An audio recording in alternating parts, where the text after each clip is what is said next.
Hey everyone, Richard here. Welcome to my investment channel. Follow me and start your investing journey with me right now. When it comes to AI, do you also have these questions? On one hand, NVIDIA stock keeps hitting new highs, and it feels like if you don't buy it, you're missing out big time. On the other hand, some are warning that this is a giant bubble and jumping in now could mean buying at the peak. So what should we, as ordinary investors, do? Rush in or stay away?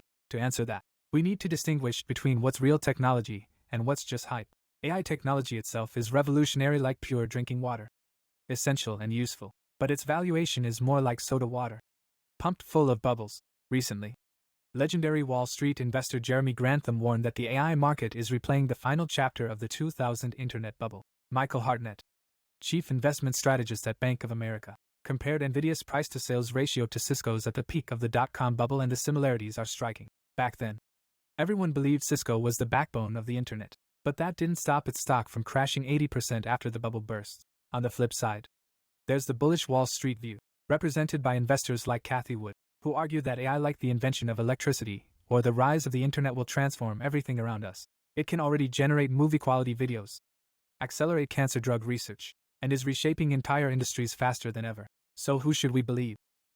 To answer that, we can't just focus on today's stock prices or headlines. We need a map, and the best map lies in history. Let's go back to the year 2000. The dot-com bubble burst. Countless companies collapsed. Many people lost their fortunes. But looking back now, if we put all the surviving companies and those that failed into one big filter, a pattern emerges: a survivor's model that applies to almost every technological revolution. It looks like a pyramid, made up of 3 layers. The first layer is the foundation layer, what we often call the picks and shovels players during a gold rush. The ones who make the most reliable money are those selling shovels and jeans. In 2000, that company was Cisco. Their shovels were routers and switches, the plumbing of the internet. Without them, information couldn't flow. Companies in this layer are closest to the revolution. Everyone needs them, and that's exactly why they're most prone to valuation bubbles. The second layer is the platform layer. I see them as the builders. If the shovel sellers provide the tools, the builders use those tools to construct super cities in a new world and set the rules. Around the year 2000, Amazon built the everything store. Google built the gateway to information. They used new technology to create powerful ecosystems, connected millions of users and businesses, and built incredibly strong moats. Companies in this layer have super network effects and user loyalty. They turn revolutionary tech into sustainable, stable, and hugely profitable businesses. At the top of the pyramid, the most crowded and competitive layer is the application layer. These are the thousands of gold diggers. In 2000, they were the companies trying to solve every imaginable problem: group buying, grocery delivery, you name it. Some survivors, like PayPal, became giants, but many more, like pets, and Webvan, burned through millions of dollars in investment and disappeared. This layer is where innovation is most intense, closest to users, but also where bubbles are biggest and failure rates are highest. Up to 99% of these companies may vanish. The data backs this up. Last year, although the total amount of global VC investment in AI rose significantly, most of the capital flowed to a few leading model companies and vertical applications solving real industry problems. At the same time, the total number of deals hit a multi-year low. Most small players at the bottom of the pyramid are already finding it hard to get funding. The great shakeout has begun. Now, this survivor's model is our map from history, and if we use it to look at AI today, things become much clearer. The foundation layer, the shovel sellers, without a doubt includes NVIDIA, AMD, TSMC, and ASML. The computing chips and equipment they provide are the routers and switches of the AI era. The platform layer, the city builders, includes Microsoft, Google, and Adobe.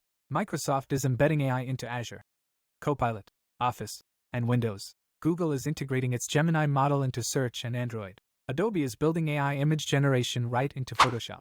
They're making AI indispensable, seamlessly integrating it into your life and work, just like smartphones did. The application layer is packed. Video tools like Pika and Sora, design tools like MidJourney, search engines like Perplexity, and countless writing, education, and customer service AI tools. These are today's pets. Compute among them. There might also be the next PayPal. So now that we have this investment map, how can we apply it not just to investing, but to our careers? I've summarized 3 money-making opportunities based on different risk levels and investment. 1.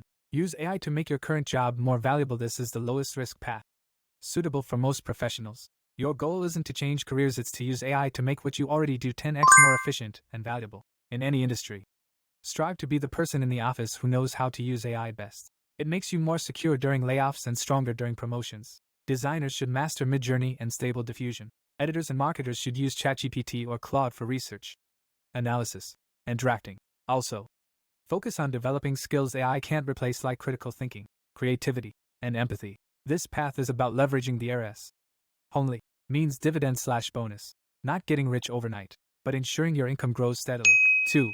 Connect to the ecosystem, provide services, and build a small business. This is for those with some professional skills who want to transition.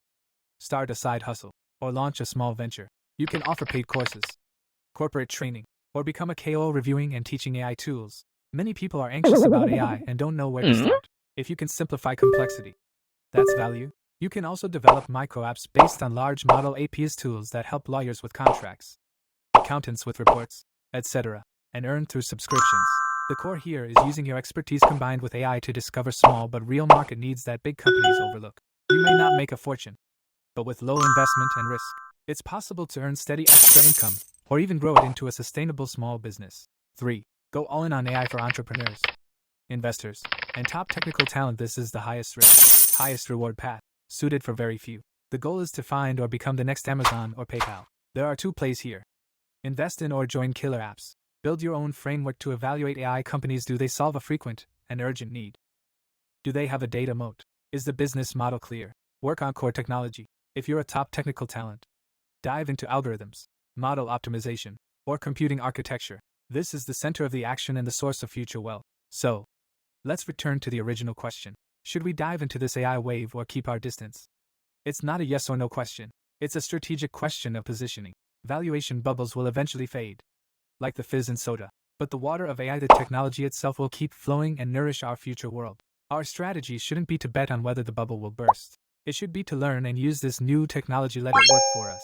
AI can solve more and more of the world's problems, but it may never ask a good question. The most scarce resource in the future won't be answers, it will be high-quality questions, deep insight, and genuine human connection. And that is our greatest and most fundamental opportunity in this wave. This is just my initial learning note. I am sure there's much more to discuss. I'd love to hear your thoughts in the comments below. I hope this video gave you a useful perspective. See you in the next one.